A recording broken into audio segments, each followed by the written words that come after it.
First step in the process of consciously transforming your form to match your spirit is to be able to recognize and feel both the consciousness of your spirit and the consciousness of your form, personality, mind, ego. It's a bit like living with two people inside of you. You may be accustomed to feeling only one of them most of the time, with occasional flashes of the other. Or you may flip back and forth frequently between the two perspectives. It's as if one takes control of the body for a while and you see things from that viewpoint. Then the other one takes over and suddenly everything looks quite different. For example, I frequently get inspiring creative ideas for a new project I want to do. I get a very strong vision of how wonderful it will be and how it can work. All this is coming from my spirit, of course. I get very excited and jump into the project, making all kinds of plans and initiating many actions in that direction. A few days or weeks later, I find myself feeling totally overwhelmed, overworked, frustrated, and ready to throw the whole thing out the window. My spirit had a true vision, but I was trying to achieve it faster than my form was able to go. At this point, I have to stop and consider what's realistic for me, then set the project aside for a while or allow it to take longer and develop more slowly. My spirit tends to race ahead, so it has to learn to go at the pace my form can handle. The second step is to love and accept both aspects of yourself. They are both beautiful and vital parts of you. Without your spirit, you wouldn't be alive. You'd only be a dead body. Without your form, you wouldn't be able to be in this world. You'd be existing in some other realm of consciousness. It may be frustrating at times to see that your form can't do all that your spirit wants to yet. But it's important to appreciate it as it is now and allow the integration to take place at its own pace. The basic key to integrating spirit and form is learning to listen to your intuition and act on it. The more you do this, the more your mind, personality, and body have an opportunity to learn to trust and rely on the spirit. The more the form surrenders to and moves with the spirit, the more enlightened and empowered it will become. Here's a very important point. You cannot force your form to trust and follow the spirit through will. You must allow it to educate itself through conscious observation. In other words, you can't force yourself to always follow your intuitive feelings even though you desire to live that way. Sometimes it may seem like too big a risk. Even though your spirit knows it would work out, your form is too afraid to do it. Don't push yourself past what you are ready to do. Simply observe the process and be honest with yourself about how it feels and what happens. Then the change will happen naturally and spontaneously. For example, suppose you're with a friend and there's something you want to say but you're afraid to do so for fear your friend will get hurt or angry and reject you. If you find you do have the courage, go ahead and say what you feel. Then observe what happens and how you feel as a result. Chances are good that you will feel energized and empowered by the experience. If, on the other hand, you're too afraid to speak the truth, don't try to push yourself past your fear. Again, simply observe yourself being with your friend and not being fully honest. Notice that you feel a deadness and loss of energy. You may also feel resentful toward your friend. Try not to judge yourself for your lack of action. Remember, this is a learning process. The spirit always tends toward expansiveness, depth, greater energy, and aliveness. The form always tends toward what it perceives to be safety, security, and the status quo. If you are able to observe yourself without rationalization or judgment, you will begin to notice that when you trust yourself and follow your energy fully, you feel better. Conversely, when you follow your old patterns of fear and holding back, you feel worse. After a while, your form gets the message clearly and begins to spontaneously follow the energy instead of the old pattern, because it knows it will feel better. Eventually, you have a form that automatically goes for the light in every situation without having to think about it and control it. In this process of learning to trust yourself, many old feelings and deep emotional patterns will come to the surface to be healed and released. This is a very important part of it and must be allowed to happen. Old memories and experiences may be triggered. Feelings of sadness, fear, pain, guilt, and rage may come up. Allow yourself to feel all of it. Allow it to wash through you. It will be released. It is being cleaned out of your form. As the light of spirit penetrates every cell of your body, it dispels the darkness. As you learn to consciously observe the transformation process, you will watch yourself repeating a lot of old patterns long after you seemingly know better. Spiritually and intellectually, you realize there is another way, but emotionally you are still clinging to the old habits. This is a difficult time, but try to be patient and compassionate with yourself. When you recognize the futility of an old pattern so clearly, it's about to change. A short time later, you will suddenly begin to respond differently in a more positive way. The enlightenment of the form happens through a miraculous process. As the ego surrenders to trusting the universe, the spirit penetrates every cell of the body, transforming the darkness into light. You will see your physical body change and become lighter, stronger, more clearly defined, healthier, and more beautiful. There is a translucent quality, as if you can actually see the light shining through. Because your life is your creation and a mirror of your transformation, all the forms in your life, your work, money, car, house, relationships, community, the world, will increasingly express the power and beauty of your spirit. The male and female within. Each of us has male and female energies within us. I believe that one of the most important challenges we have in this world is to develop these energies fully, so they can interact in harmony with each other. I think of our female aspect as being our intuitive self. This is the deepest, wisest part of ourselves. This is the feminine energy for men or women. It is the receptive aspect, the open door through which the higher intelligence of the universe can flow, the receiving end of the channel. Our female communicates to us through our intuition, those inner promptings, gut feelings, or images that come from a deep place within us. If we don't pay conscious attention to her in our waking life, she attempts to reach us through our dreams, our emotions, and our physical body. She is the source of higher wisdom within us, and if we learn to listen carefully to her, moment by moment, she will guide us perfectly. The male aspect is action, our ability to do things in the physical world, to think, to speak, to move our bodies. Again, whether you are a man or a woman, your masculine energy is your ability to act. It is the outflowing end of the channel. The feminine receives the universal creative energy and the masculine expresses it in the world through action. Thus we have the creative process. Our female is inspired by a creative impulse and communicates it to us through a feeling, and our male acts on it by speaking, moving, or doing whatever is appropriate. For example, an artist might awaken with an inspired idea for a painting, an image communicated from his female, and immediately go into his studio, pick up his brush, and begin painting, action taken by his male. A mother might feel sudden concern for her child, a warning from her inner female, and run into the other room and pull the child away from a hot stove, action taken by her male. A business person might have an impulse to contact a certain associate, guidance from his or her female, make a call, action taken by his or her male, and launch a new deal. In each case where the male and female within were in creative union, there was a creative result, a painting, saving the child, a business enterprise.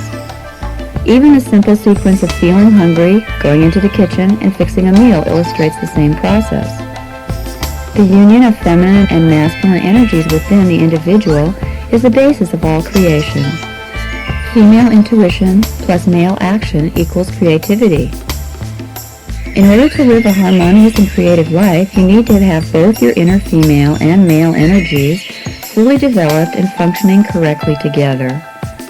To fully integrate the inner male and female, you need to put the female in the guiding position.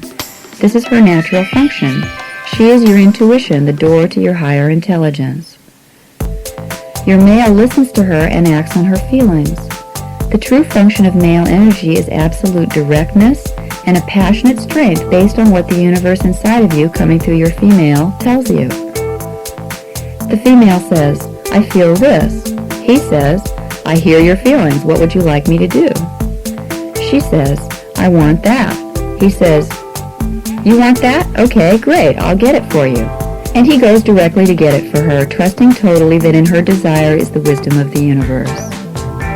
Remember now that I'm talking about an internal process in each of us. Sometimes people externalize this idea and think I'm saying that men should let women tell them what to do. What I'm actually saying is that we each need to let our intuition guide us, and then be willing to follow that guidance directly and fearlessly. The nature of the feminine is wisdom, love, and clear vision expressed through feeling and desire.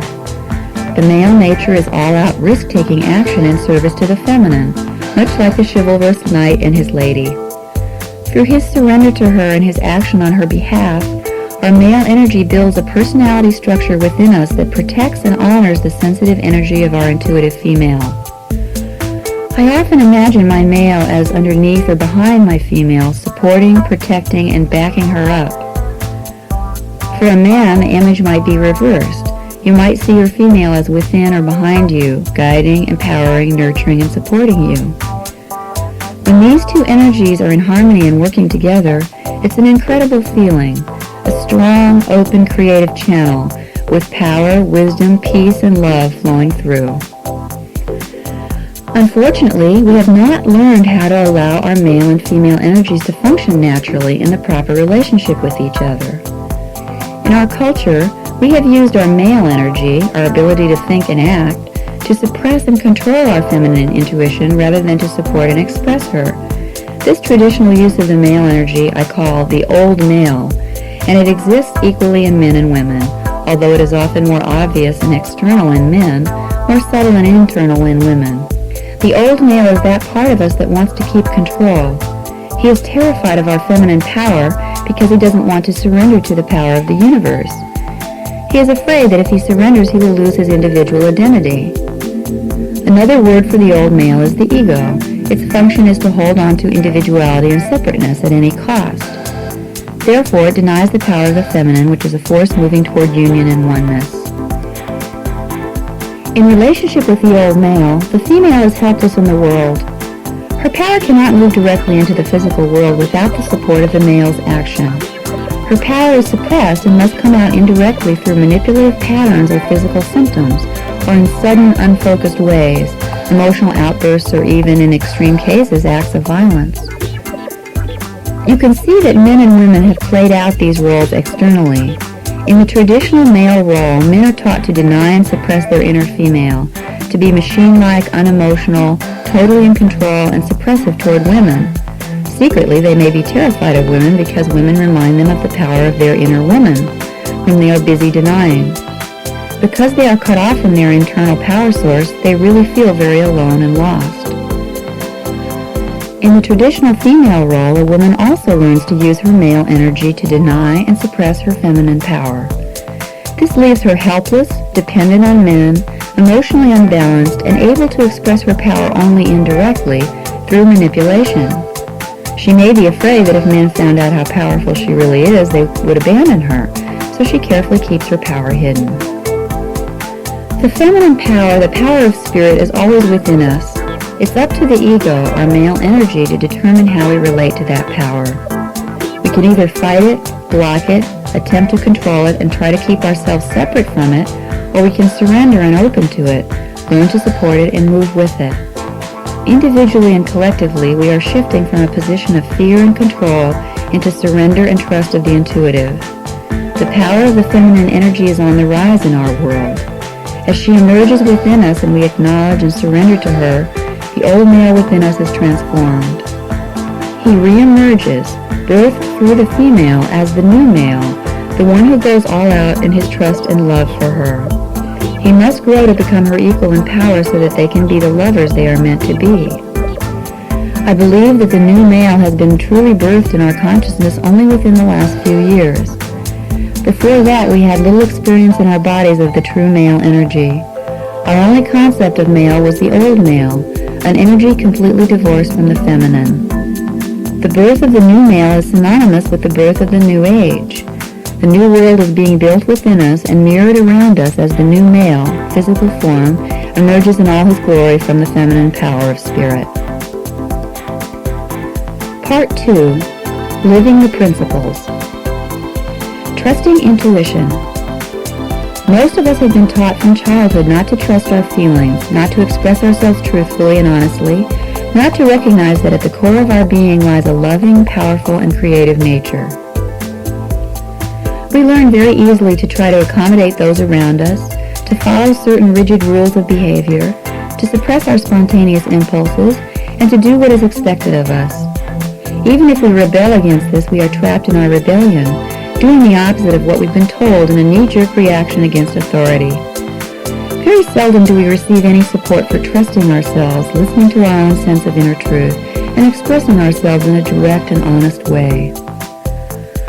When we consistently suppress and distrust our intuitive knowingness, looking instead for authority, validation, and approval from others, we give our personal power away.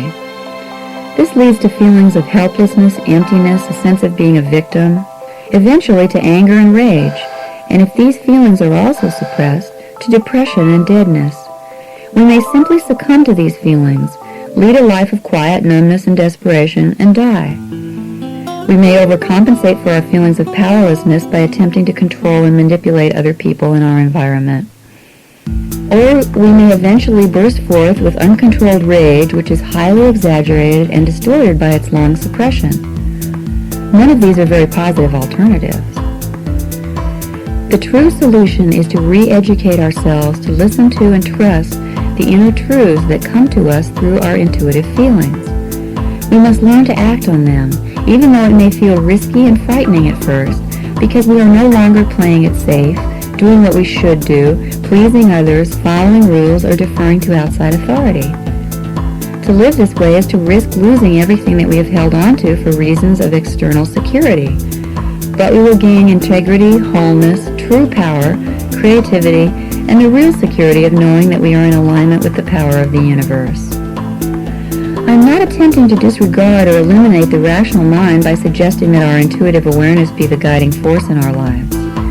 The intellect is a very powerful tool, best used to support and give expression to our intuitive wisdom rather than to suppress our intuition as we now use it. Most of us have programmed our intellect to doubt our intuition. When an intuitive feeling arises, our rational minds immediately say, "I don't think that will work," "Nobody else is doing it that way," or "What a foolish idea," and the intuition is disregarded. As we move into the new world, it's time to re-educate our intellect to recognize the intuition as a valid source of information and guidance. We must train our intellect to listen to and express the intuitive voice. The intellect is by nature very disciplined, and this discipline can help us to ask for and receive the direction of the intuitive self. What does it mean to trust your intuition? How do you do it? It means tuning into your gut feelings about things, that deepest inner sense of personal truth in any given situation, and acting on them moment by moment. Sometimes these gut messages may tell you to do something unexpected or inconsistent with your previous plans. They may require that you trust a hunch that seems illogical. You may feel more emotionally vulnerable than you are used to. You may express thoughts, feelings, or opinions foreign to your usual beliefs. Perhaps follow a dream or fantasy, or take some degree of financial risk to do something that feels important to you. At first, you may fear that trusting your intuition will lead you to do things that seem somewhat hurtful or irresponsible to others. For example, you may hesitate to break a date, even though you need time for yourself, because you fear hurting your date's feelings. I've found that when I really listen to and trust my inner voice, in the long run, everyone around me benefits as much as I do. People may sometimes be temporarily disappointed, irritated, or a bit shaken up as you change your old patterns of relating to yourself and others. But this is simply because the people around you are being pushed to change as well. If you trust, you'll see that the changes are also for their highest good. If you do break that date, your friend may end up having a wonderful time doing something else. If they don't want to change, they may move away from you, at least for a while. Therefore, you must be willing to let go of people. If there is a deep connection between you, chances are that you will be close again in the future. Meanwhile, everyone needs to grow in their own way and in their own time. As you continue to follow your path, you will increasingly attract people who like you as you are and want to relate to you in a new way. Learning to trust your intuition is an art form, and like all other art forms, it takes practice to perfect. You don't learn to do it overnight. You have to be willing to make mistakes, to try something and fail, and then try something different the next time, sometimes even to embarrass yourself or feel foolish. Your intuition is always 100% correct, but it takes time to learn to hear it correctly. If you are willing to risk acting on what you believe to be true and risk making mistakes, you will learn very fast by paying attention to what works and what doesn't work. If you hold back out of fear of being wrong, learning to trust your intuition could take a lifetime. It is often hard to distinguish the voice of our intuition from the many other voices that speak to us from within. The voice of our conscience, voices of our old programming and beliefs, other people's opinions, fears and doubts, rational head trips, and so-called good ideas.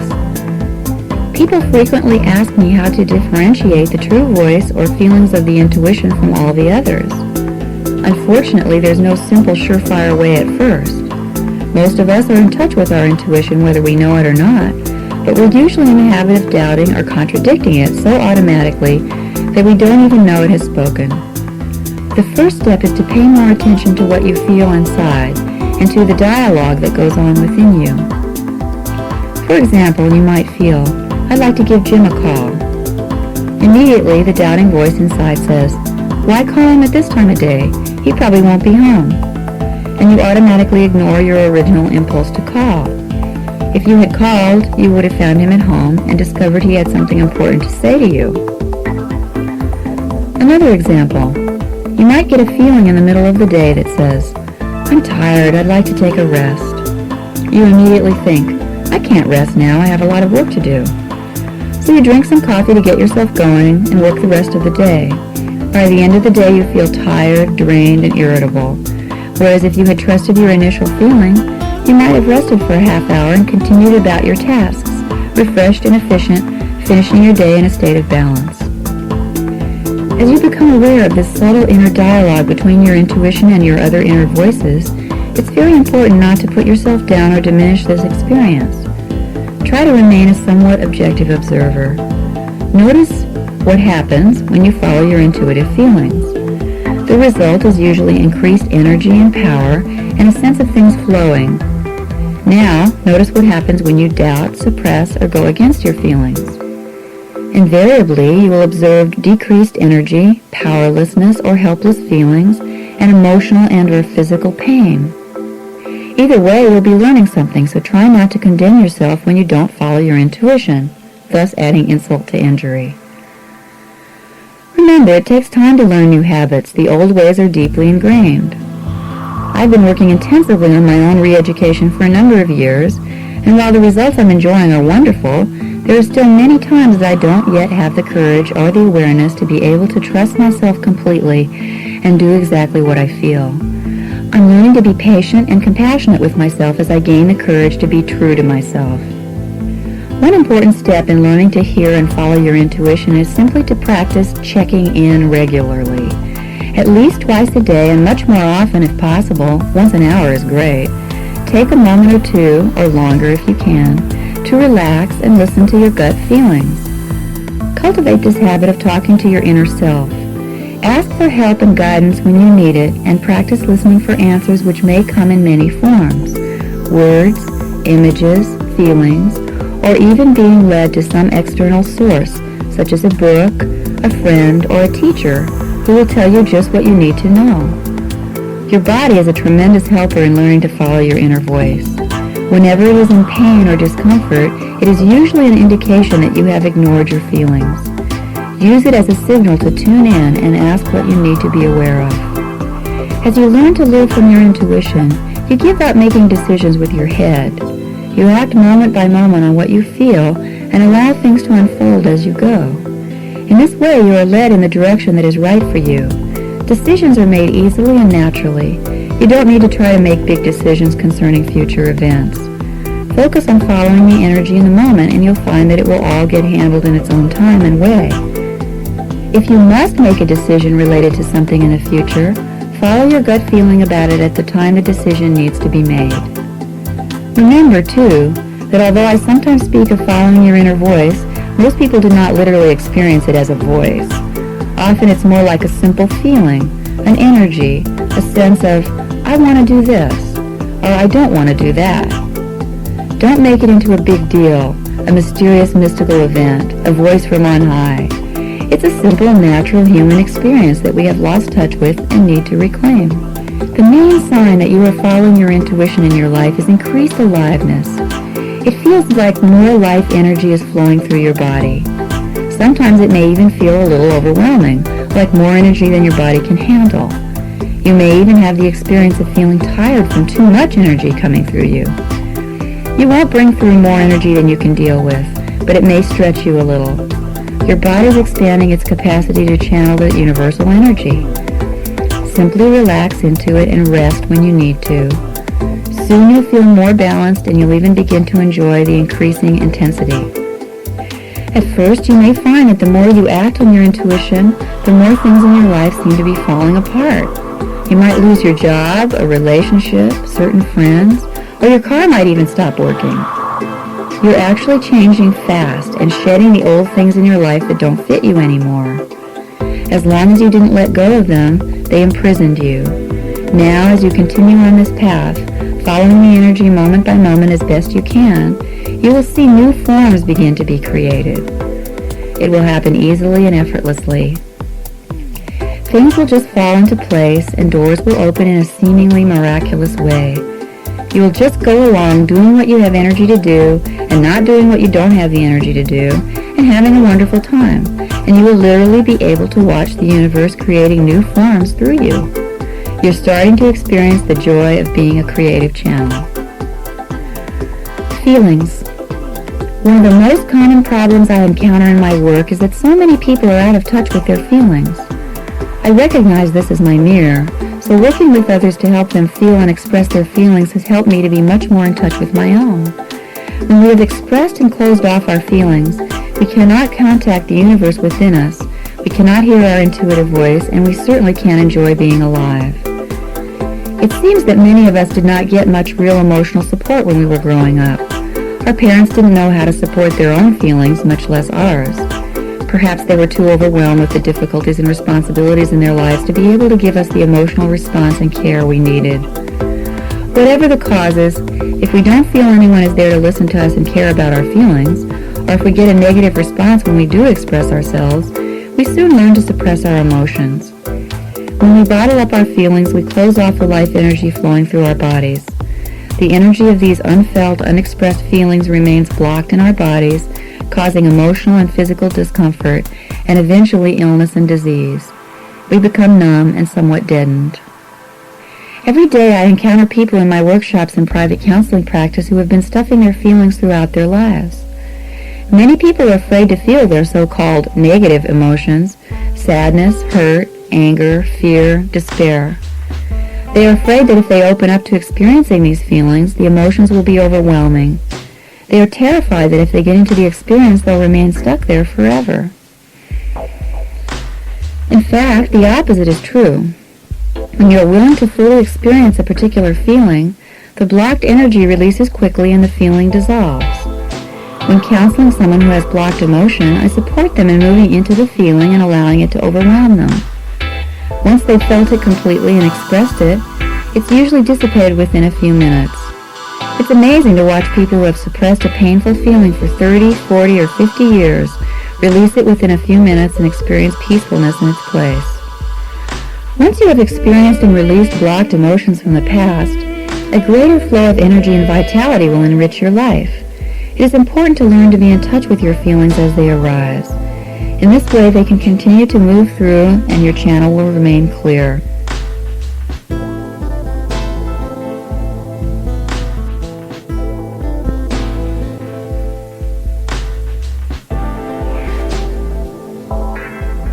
Emotions are cyclical in nature, and like the weather, they are constantly changing. In the course of an hour, a day, or a week, we may move through a wide range of feelings. If we understand this, we can learn to enjoy all our feelings and simply allow them to keep changing. But when we are afraid of certain feelings like sadness or anger, we will put on our emotional brakes when we start to feel them. We don't want to feel it completely, so we get stuck halfway into it and never get through it. Often, the people who come to my workshops want to learn how to think positively so they won't feel so stuck in their negative feelings. They are surprised when I urge them to feel their negative feelings more, not less. It's only by loving and accepting all parts of ourselves that we can be free and fulfilled. We tend to think of certain feelings as painful and therefore we wish to avoid them. However, I've discovered that pain is actually resistance to a sensation. Pain is a mechanism in our physical body which helps us to avoid physical harm. If you touch a hot stove, you will feel pain. This is resistance to the sensation of heat that you are experiencing. It causes you to pull your hand away and thus avoid damaging your body. So on the physical level, pain is a useful mechanism in that it keeps us out of danger. However, if a sensation isn't really dangerous, you can relax into it and the pain will diminish and dissolve. For example, if you stretch a muscle farther than usual, it will at first feel painful, but as you continue to relax gently and steadily into the stretched position, the pain will be released. On the emotional level, it is our resistance to a feeling that causes us pain. If, because we are afraid of a certain feeling, we suppress it, we will experience emotional pain. If we allow ourselves to feel it and accept it fully, it becomes an intense sensation, though not a painful one. There are no such things as negative or positive feelings. We make them negative or positive by our rejection or acceptance of them. To me, all feelings are part of the wonderful, ever-changing sensation of being alive. If we love all the different feelings, they become so many rainbow colors of life. Here are some of the emotions that people seem to be most afraid of, with some explanation of how to handle them. Fear. It's most important just to acknowledge and accept your fears. If you accept yourself for feeling afraid and don't try to push yourself past your fears, you will start to feel more secure and the fear will lessen. Sadness. Sadness is related to the opening of your heart. If you allow yourself to feel sad, especially if you can cry, you will find that your heart opens more and you can feel more love. Grief. This is an intense form of sadness related to the death or ending of something. It is very important to allow yourself to grieve fully and not to cut this process short. Grief can sometimes last a long time or recur periodically for a very long time. It's necessary to accept it and give yourself as much support as you need to go through it whenever it comes up. Hurt. Hurt is an expression of vulnerability. We tend to mask it with defensiveness and blame so that we won't have to admit how vulnerable we really feel. It's important to express feelings of hurt directly and, if possible, in a non-blaming way. In other words, I felt really hurt when you didn't ask me to go with you, as opposed to, you don't care about my feelings, how could you be so insensitive, and so on. Hopelessness. This is related to surrender. When you feel hopeless, your ego is giving up. You are recognizing that none of your old patterns are working. If you allow yourself to really give up and feel the hopelessness completely, it will be followed by peace and a new level of surrender to the universe. Anger. When we suppress our true power and allow other people to have undue power over us, we become angry. Usually, we suppress this anger and go numb. As we start to get back in touch with our power, the first thing we feel is the stored-up anger. So for many people who are growing more conscious, it's a very positive sign when they begin to get in touch with their anger. It means they are reclaiming their power. If you have not allowed yourself to get angry much in your life, you will start to set up situations and people that trigger your anger. Don't focus much on the external problem. Just allow yourself to feel the anger and recognize that it is your power. Visualize a volcano going off inside of you and filling you with power and energy. Often people are very frightened of their anger. They fear it will cause them to do something harmful. If you have this fear, allow yourself to feel it fully and create a safe situation where you can express it, either alone or with a counselor or a trusted friend. Allow yourself to rant and rave, kick and scream, throw a temper tantrum, throw or hit pillows, whatever you feel like doing.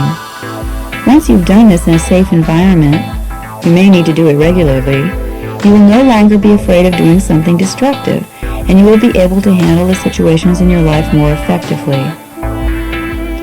If you are a person who has felt and expressed a lot of anger in your life, you need to look for the hurt that is underneath it and express that.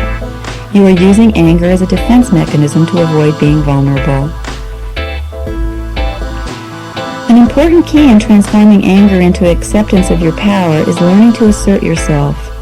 Learn to ask for what you want and do what you want to do without being unduly influenced by other people. When you stop giving your power away to other people, you won't feel angry anymore. Acceptance of our feelings is directly related to becoming a creative channel. If you don't allow your feelings to flow, your channel will be blocked. If you've stored up a lot of emotions, you have a lot of screaming, whimpering voices inside of you, which don't allow you to hear the more subtle voice of your intuition. Often people need help in experiencing and releasing old emotional blocks and learning to live in a more feeling way. If you believe you need some help with this, find a good counselor or therapist, or a group that practices peer counseling techniques. In seeking a therapist, ask people you know for referrals and don't hesitate to interview several until you find one that you like. Try to find one who seems to be in touch with his or her own feelings and relates to you in a real and honest way. Whether you seek professional help or not, make a practice of asking yourself frequently throughout the day how you are feeling. Try to learn to distinguish between what you are thinking and how you are feeling. Many people have difficulty with this. As much as possible, accept and enjoy your feelings, and you will find that they open the door to a rich, full, and passionate life. Becoming balanced. As channels for the universe, we must have available a full range of expression and emotion. If the higher power tells us to leap, we must be able to leap without stopping to ask questions. If it tells us to wait, we must be able to relax and enjoy a space of non-activity until the next message comes. We will always be pushed to explore aspects of ourselves that are less developed, to express and experience ourselves in new ways. If we ignore these inner impulses, we will be forced by external life circumstances to explore our inner being anyway. One way or another, our higher self makes sure that we get the message of what we have to do. We may have to go from one extreme to the other until we come into balance. You can expect that your intuition will lead you in directions that are new and different for you. If you are comfortable in one type of personality or pattern, you will probably be asked to start expressing the opposite. It's good to know this, especially when you're in the process of learning to hear your inner voice. A good rule might be to expect the unexpected. I found that there seem to be two basic personality types. It may be helpful to discover which one is your strongest tendency. Some people are a combination of the two. Usually they follow one pattern in some areas of their life and the other pattern in other areas. The two types could be called the doers and the beers. The doers are people who are primarily action-oriented. They know how to get things done, and they usually aren't afraid to put themselves out there and take risks in expressing themselves or trying new things. Basically, they are good at expressing their outgoing energy. They have trouble receiving. They don't like feeling vulnerable. The most difficult thing of all for them is doing nothing, to not be engaged in some type of constructive activity. Unstructured time makes them uncomfortable, and they usually fill it up with lots of activity. They tend to be driven and have a hard time really relaxing. They are more developed in their male active energy and somewhat uncomfortable with their female receptive side. Beers are mainly oriented toward inner attunement. They know how to relax and take it easy. They enjoy the subtle pleasures of life and often know how to nurture themselves and others, how to play. They're usually flexible and are happy to hang out with unstructured time. They have trouble with action. They fear putting themselves out in new or unusual ways and tend to hold back a lot. They aren't very assertive and sometimes have trouble expressing feelings or opinions. They worry about what others will think of them. They may be uncomfortable in the world and lack the confidence to deal with people, business, money, and so on. They are more developed in their female receptive energy and uncomfortable or distrustful of their male outgoing side. If you are primarily a doer, your intuition will almost surely lead you in the direction of doing less. Your feelings will tell you to stop, to relax, and take a day off, or a week, or 6 months. To spend more time alone with yourself, to spend time in nature, to spend time with no plan and no list. and just practice following the energy as you feel it. The hardest thing for a doer is getting no message at all, having to hang out and wait and do nothing until something happens. I'm primarily a doer, a list maker, a compulsively active person, and one of the hardest things for me has been when the universe has forced me to do nothing. Yet, I find that those times are the most powerful and inspirational of all, because that's when I can really stop long enough to feel my spirit. In fact, I finally realized and had to admit that I kept so busy all my life in order to avoid feeling that power. I was afraid of empty time and space because it was actually so full of the universal force. If you are more comfortable with being, you will undoubtedly be pushed by your inner self into more action, more expression, more risk-taking in the world. The key for you is to follow your impulses and to try to do things you wouldn't normally do on impulse. You don't have to know why you're doing something or see any particular result from it at first. It's important to simply practice acting spontaneously on your feelings, especially when it comes to dealing with people, expressing your creative energy in the world, making money, or anything else you might normally avoid. Don't push yourself harder or farther than you are ready to go. It's very important to respect your own boundaries and rhythms for growing. Make sure the voice isn't coming from your inner tyrant saying, you should put yourself out in this way. If it's a should, it's never the voice of the universe.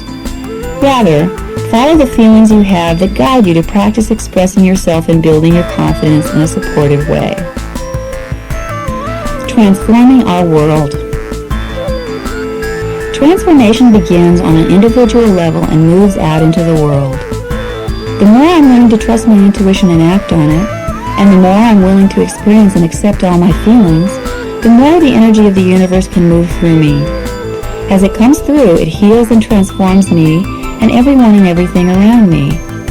This is true for each one of us.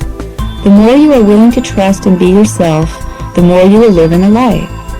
Everyone around you will benefit from your energy and begin to trust and be more themselves.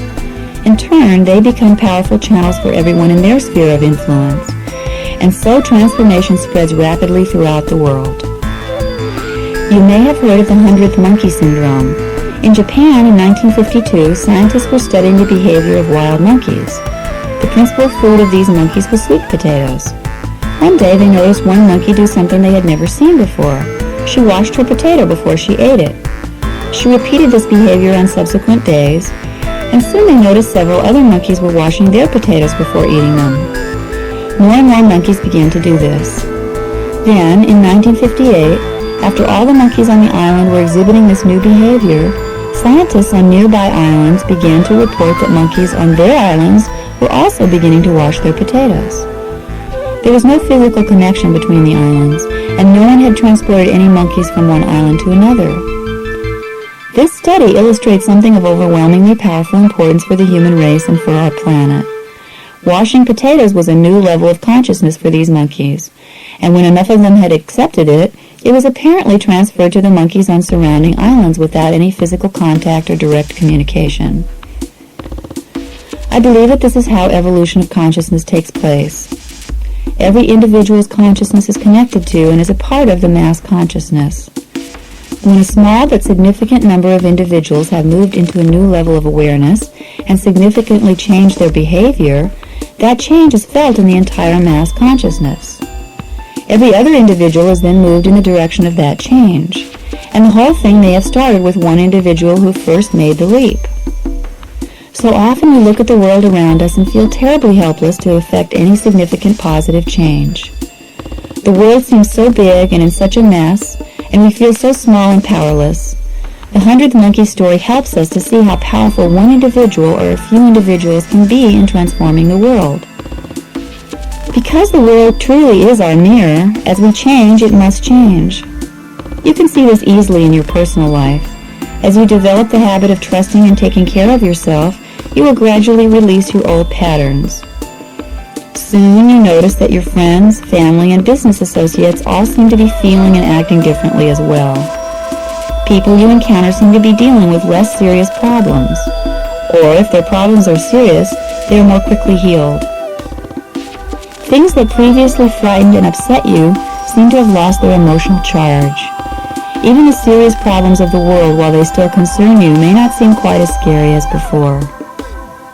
The reason for this shift is that you are beginning to feel the power of the universe inside of you. To the degree that you experience the presence of the universe in your own body, you feel less afraid. Of course, every time you open up to more power, more of the old fear gets flushed to the surface and released. So in the healing process, you will experience alternating states of power and fear. Gradually, however, a solid base of trust will be established within you. Others will feel this, and in it will find the support to open up to more of their own power and truth. The people and things around you reflect you in increasingly positive ways. The more light you allow within you, the brighter the world you live in will be. One idea I frequently encounter, especially in groups of spiritually oriented people, is that all we have to do to change the world is think more positively about it and visualize the change we desire. Visualization and affirmation are powerful tools. I use them often and strongly recommend them as part of this process. After all, I wrote Creative Visualization, and I deeply believe in the effectiveness of the techniques it describes. However, there is another part of the process that is frequently ignored, yet is just as important. If the world is our mirror, then whatever we see out there in some way reflects what is in us. We must take responsibility for it and be willing to transform it within ourselves if we want to see a change on the outside. So when we look at the world and see poverty, pain, violence, and chaos, we must be willing to say to ourselves, what is the poverty, pain, violence, and chaos within me that this is reflecting? I know that my world is my mirror, and in a sense, my creation. If the things I see weren't in me, they couldn't exist in my world. The trick here is not to take on blame or guilt for the world's problems. None of us is truly responsible for other people's lives. We are all co-creating this world together, and we are all doing the best we know how. We are here to learn, and we must learn from what is not perfect rather than blame ourselves for it. We need to adopt a positive attitude of responsibility, saying, I'm willing to learn to trust and follow my own inner truth, knowing that as I do, I will release the pain and fear within me and thus heal the pain and fear in the world. Such a vow is very powerful, and to follow through on it is no easy task. To do so, we must be willing to move through the deepest layers of our consciousness and recognize not only our own personal fears, but also the centuries-old negative beliefs of humanity which exist in our bodies. To move through these layers, we need to be willing to recognize and experience all the fears, knowing that the light is healing and dissolving them. When people ask me what they can do about the problems of the world, I usually suggest that they start by recognizing and affirming that as they sincerely do their own inner work, the world is being transformed. I tell them to look at the social problems that frighten or disturb them and determine what fear or pain it touches within them and how it reflects their personal situation. For example, if they are disturbed by reports of violence, I ask them to look at how violence has played a part in their lives. Has someone been violent toward them in their early life? Have they had violent thoughts and feelings? Have they repressed or disassociated from their own violent feelings? In what way have they done violence to themselves internally, harshly criticizing themselves and so on? It has been my experience, incidentally, that many of us need help in the form of supportive therapy or counseling to deal with deep levels of emotional healing. For some people, there's a certain reluctance to seek such help, perhaps because they fear it's an indication of sickness or craziness. Personally, I have sought therapy of various types at many times in my life, and it has helped me greatly, as long as I trusted my own intuition about who to work with, when to stop, and so on. If you are deeply touched by the poverty in which much of the world's population is currently living, you may feel moved to make some external gesture to help alleviate someone's pain. For example, contribute some money, do some social or political work. At the same time, look within yourself to see in what way you believe in or support poverty or scarcity in your own life. This may not be a question of money. You may be living in some form of emotional or spiritual poverty while surrounded by material luxury. Or you may be at peace spiritually and emotionally, but holding on to a belief that money is evil, thus keeping yourself in a state of financial poverty. Poverty on both a personal and worldwide level is supported by our mass consciousness belief in scarcity. We deeply fear that there is not enough to go around of whatever we need: money, food, love, energy, appreciation. So we create a world that supports that belief. There have been studies which show that there is plenty of food produced in this world to amply feed everyone. Yet because of our underlying belief in poverty, we allow food to be thrown away in one place while millions are starving to death elsewhere. If you're concerned by environmental issues, consider this point of view. Mother Nature is symbolic of the nurturing feminine aspect of ourselves. Disrespect and lack of harmony with nature are only possible in a society of individuals who disrespect and disregard their own feminine, intuitive nature. If you are attuned to your inner guidance, there's no way you can become severely out of balance with your natural environment. Just as our bodies are the manifestation of our consciousness in physical form, the earth is the manifestation of our mass consciousness. In a sense, earth is our collective body. The way we treat her mirrors the way we treat our own bodies. The lack of respect and attunement to our bodies is demonstrated on a global level by the way we treat our earth. As we learn to love and trust our bodies, to listen to their signals, to give them the food, rest, and nurturing they need, to stop polluting them with drugs and unwholesome food, and to stop trying to control them with our ideas of what's right, I don't believe we will be able to continue to mistreat our earth body. We must be willing to recognize and heal any form of violence, poverty, and imbalance within ourselves as individuals, if we hope to eradicate these problems from our world. Healing does not take place on a personal or planetary level as long as we hide or deny our feelings. All feelings, beliefs, and emotional patterns must be brought to the light of consciousness in order to be dissolved. When the light shines into the darkness disappears. People frequently talk about what terrible shape the world is in. In many ways, things seem to be going from bad to worse, and this can be very frightening. It has helped me considerably to recognize that the world is currently going through a major healing crisis, very similar in form to what individuals are experiencing. When we as individuals begin to wake up to the light, we also begin to become aware of the darkness in which we have been living. The patterns of living which formerly seemed normal begin to look crazier and crazier from the perspective of our newly acquired sanity. Fears and distortions which have been denied and ignored because they were too painful to look at begin to come into our consciousness in order to be released.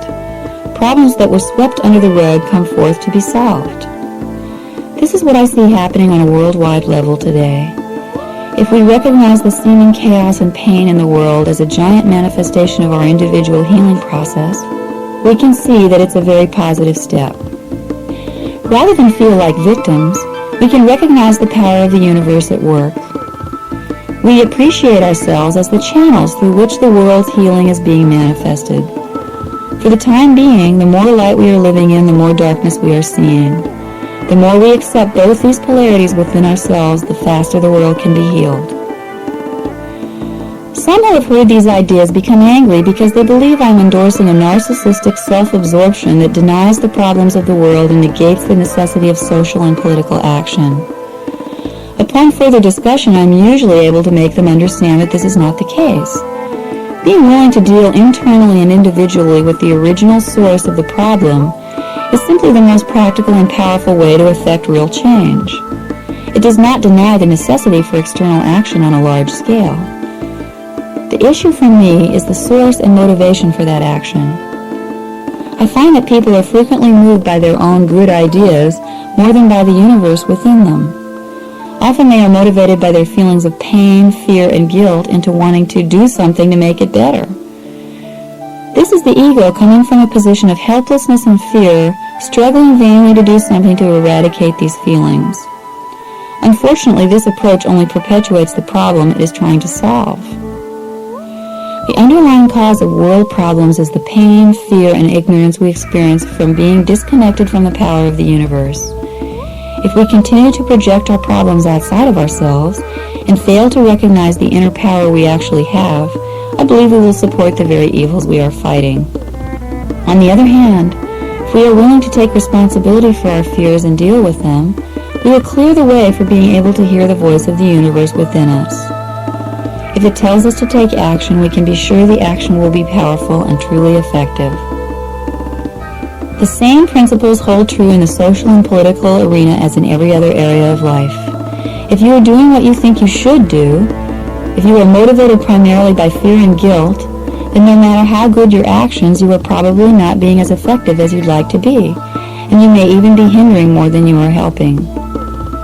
On the other hand, if you are trusting your intuition and following your heart, going where your energy takes you and doing what you really want to do, you will see that everything you do has a positive effect in changing the world. You will be able to recognize the transformational nature of your actions. For many, this will include direct social and political action, and you will be doing it because you love it. People around you will also be affected by your energy and vitality even more than they are affected by your words and actions.